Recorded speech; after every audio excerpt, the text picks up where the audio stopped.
lesson is all about criteria in choosing appropriate assessment tools. Introduction. Choosing the right assessment tools is essential to accurately measure student learning and support effective teaching. This report discusses the key criteria for selecting appropriate assessment tools to ensure they are valid, reliable, and aligned with learning objectives.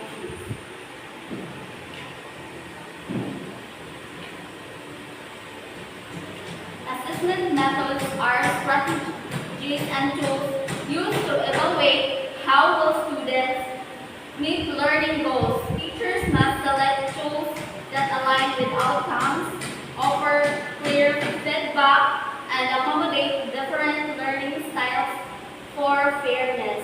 Understanding an assessment's purpose is vital as it guides data collection for decision making. So, mo siya ang key factors in choosing tools include number 1, goals of assessment. Goals of assessment is dili kung unsa ilang tunan sa mga students or unsa ilang nag-gain about sa imong i-discuss. Kadua, method of assessment. Direct or indirect. Ang direct kay example kay kanang mga written exams sa imong students, mga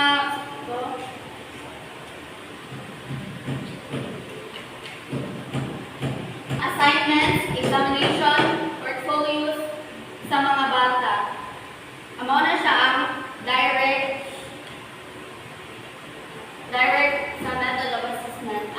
Ang indirect kay example kay mga kanang sa performance sa mga bata, mga participation nila.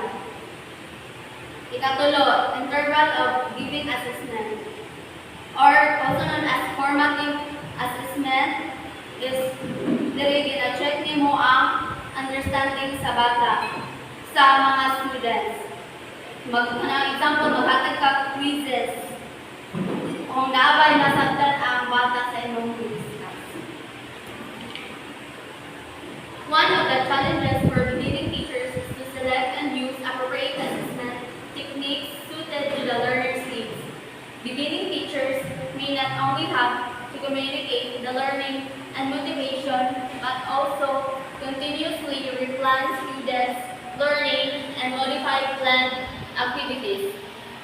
So, beginning teacher, kanang i-replan nila or sabon nila ilang activities nga kanang mas engaging o mas makik-collaborate ang mga bata.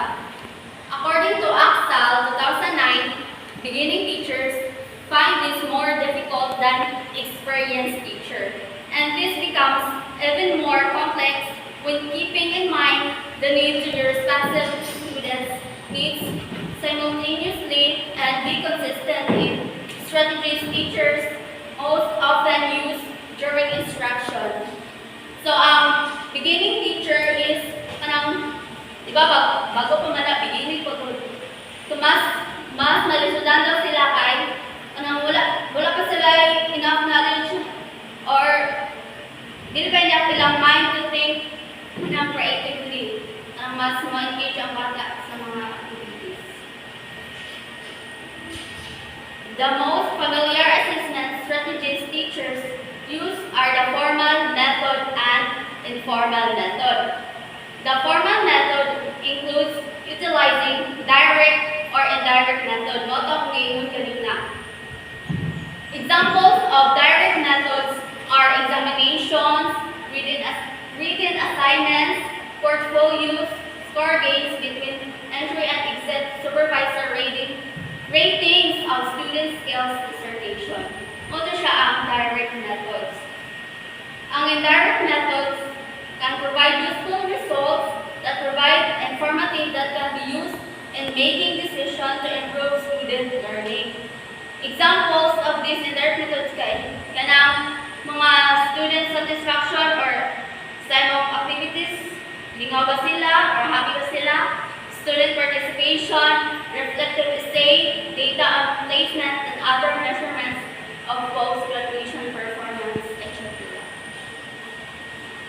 The characteristic in selecting appropriate assessment tools. Number one, measure the desired level of performance. Level of satisfaction, productivity, efficiency, student performance. Diri kaning tools is diri ma-measure ang performance level sa imong mga estudyante. Number two, cost effective in terms of time and money. Agpili kag tools na kanang walay bayad o dali ra magamit. Number three, useful that will produce results that provide information that can be used in making decisions to improve student learning. Dili kay magpili kag useful tools nga makatabang nimo dili lang ilang kasabot kanang makatabang nimo all the time kung kinahanglan o kanang maka-improve pa o kanang student learning. Number four, reasonably accurate and truthful, dependable, consistent responses to our time. Kani magbili kag tools nga maghatag og kanang tamang answer, kanang tabangan ka nga correct imo sanaan, correct imo pag-discuss. Number five, evidence of being ongoing, not once and done. Kani kay magbili kag kanang assessment tools nga makatabang po sa imo, not just once. Next, rating and utilizing rubric. A rubric is a set of criteria used to determine scoring for an assignment's performance or product. It is used to assess written assignments, exams, projects, speeches, or e-portfolios, but not suitable for multiple choice or short answer tests. Teachers should contextualize rubric based on learner needs and lesson objectives. The main purpose of a rubric is to assess students' performance, especially in tasks like project, online drills, or tutorials. So, kabalo na kailan ng rubrics, kaya ka na mag-report na maghatag teacher para i-grade ato ang para pag-report. There are two types of rubrics, the analytic rubric and holistic rubric. Analytic rubric describes work on each criterion separately and gives individual scores for each. Kanang individual grade na kanang individual grading yung malatag sa rubric para sa imuha lang na score. Ang two, holistic rubric applies all criteria at once to make an overall judgment of the work. Kani kay kanang i-rate na imuhang overall work. Good evening, sir. This is the continuation of Ms. Lucas' report in Lesson 2, Criteria in Choosing Appropriate Assessment Tools. Technology can be used for assessing student learning in various purposes. By using technology in managing assessment, information data can be presented in different ways to meet the needs of the students, teachers, and administrators. Technology helps assess students' learning by collecting, analyzing, and presenting data in various formats. It allows teachers to track progress, identify learning gaps, and provides personalized feedback. For students, it offers clearer insights into their performance, and also to the administrators can use the data to support decision making and improve overall outcome. An electronic examinations, which is also called computer-based assessment, computer-based teaching, or e-exam, is a test conducted using a personal computer or an equivalent electronics device, in which the delivery, responses, and assessment are effected electronically. E-exams were developed more than 4 decades ago for professional certification in the IT industry and progressively evolving as a preferred alternative to paper test pencil in schools, universities, recruiting firms, as well as private and public organizations. Number two, computerized delivery of object test has more advantages compared to paper pencil tests, which include the following. Number one, the creation of item bank of questions invite the possibility of each student being presented with a paper made up of different questions but of equivalent standard. Questions variety and item bank allows students to receive a unique set of questions of the same difficulty, reducing cheating and increasing fairness. Number two, automatic computerized marking facilitates immediate feedback for the students. It gives also instant feedback. Automatic marking gives students immediate results, helping them learn from their mistakes quickly. Number three, students can be invited to sit tests as frequently as they find useful. So flexible in testing, student can take tests as often as needed, supporting continuous learning. Number four, computerized recording of results. Um, Facilitates the analysis of groups' responses to questions. So it makes it easier to analyze group performance and improves teaching strategies. Number three, the teacher may consider balanced assessments, blend of traditional and ICT based assessment. Although computerized testing facilities can provide a rapid means of assessing and providing feedbacks to large number of students. It is essential to consider their use as part of the overall unit strategy, especially as multiple choice, limited response typically type limited response type questions can lead to an emphasis on shallow learning.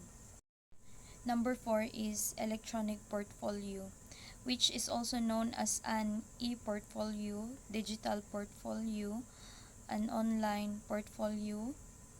Is a collection of electronic evidence assembled and managed by a user, usually on the web. E-portfolio includes input text, electronic files, images, multimedia, blog entries, and hyperlinks. E-portfolios are both demonstrations of the user's abilities and platforms for self-expression.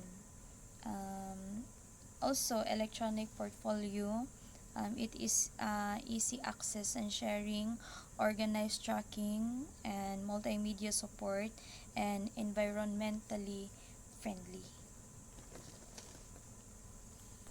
And there are uh, 5 parts of portfolio.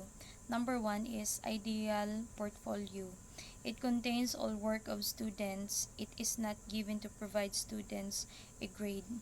Um, it is a collection of students' best work showing their full potential and accomplishments. Number two, showcase professional e-portfolio. These portfolios are primarily a way to demonstrate the highlights of a student's career. Number three is documentation portfolio. It involves a collection of work over time showing growth and improvement reflecting students' learning of identified outcomes. It contains all completed work to show progress over time it is like a work archive. And number four, learning e-portfolio. These portfolios are typically created by a student as part of a learning activity as a way to demonstrate learning and the learning process. And this portfolio are often shared with other students to elicit peer feedback as an essential part of the learning process. So This portfolio, it focuses on personal learning and growth, including reflection, goals, and learning evidence. And lastly is the evaluation assessment e-portfolio, used by teachers or institutions to assess a student's learning and performance. The teacher may utilize this both formative and summative assessments feedback. So, number one, this formative feedback is given during the learning process of the students to help them improve their learning. And while summative assessment feedbacks, it is given after a final evaluation. And that's also for our lesson 2 report, the criteria in choosing appropriate assessment tools.